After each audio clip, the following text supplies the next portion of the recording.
E torniamo al nostro lockdown che ci ha dimostrato come siamo un popolo di poeti, navigatori e cantanti. Cantanti e amanti della musica. Durante il lockdown non c'è stata piazza italiana o interno di palazzo o condominio che non abbia risuonato di canzoni e musica riprodotta. Tra le canzoni cantate dal vivo, la prima in classifica è stata Ma il cielo è sempre più blu. Al secondo posto Azzurro, il pomeriggio è troppo azzurro, è lungo per me, che sono due canzoni splendide che fanno parte della migliore storia della musica leggera italiana. Però semplici stesse poi nuocevano, cioè proprio davano qualche problema. Ne sappiamo qualche cosa nella mia zona. Sì, all'interno probabilmente mimetizzato in giardino c'era un apparecchio stereo dove un tizio o una tizia, non lo so, per 8 giorni, dalla domenica a quella successiva, ci ha fatto sentire tutto il repertorio di Fabrizio De André. Dico, un po' chi più, chi meno, tutti amiamo Fabrizio De André. Per 8 giorni di seguito, mattina e pomeriggio, non si poteva sentire. Si sprecavano i commenti, basta, quando è che finisce, non ne conosci più, ah, ma dove, abbassiamo questo volume. Ma gli imperterriti continuavano senza pietà, senza pietà.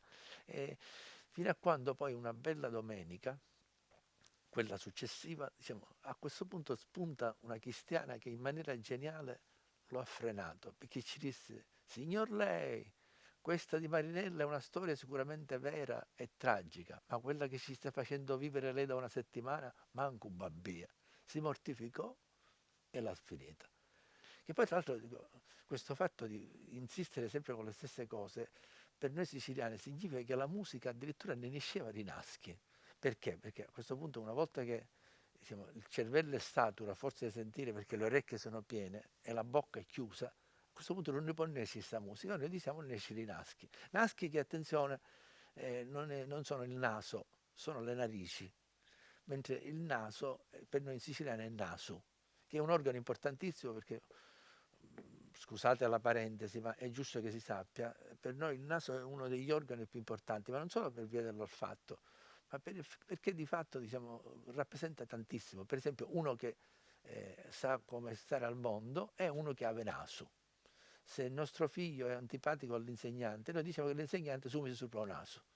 Mentre da naschi, che sarebbe plurale di nasca, che è il naso schiacciato, viene il verbo naschiare, che significa indagare, cercare di venire a sapere. Per cui se vostra suocera, per esempio, vi fa una visita a sorpresa che non vi aspettavate senza un motivo valido, significa che viene a naschiare, tutto qui.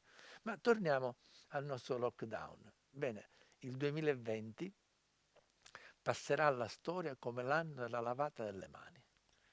Non ci riuscì Ponzio Pilato, prefetto della Giudea, a convincere sia giudei che romani a lavarsi mano.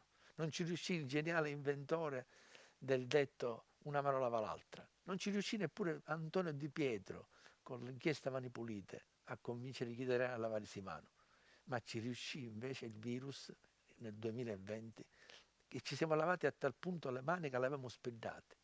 E qui nascono anche le leggende metropolitane. Mi ha detto un conoscente professore, mi creda, ho assunto tante di quel gel e tante di quella mucchina e disinfettante per le mani che quando devo disinfettare il WC ci faccio la pipì. Un altro, professore, mi sono lavato a tal punto le mani che si sono sbiancate e sono ricomparse le scritte di 30 anni fa per la maturità. Ma questa è poesia, diciamo, sono secondo me aneddoti, ma quello che vi sto per dire l'ho sentito con le mie orecchie, perché dato che a noi siciliani piace mangiare con le mani, non solo il cibo di strada, ma anche il pollo, anche la calessemenza. Ecco, un palermitano mi ha detto, un mangiare, chi mano pulite, un nave più stesso sapore.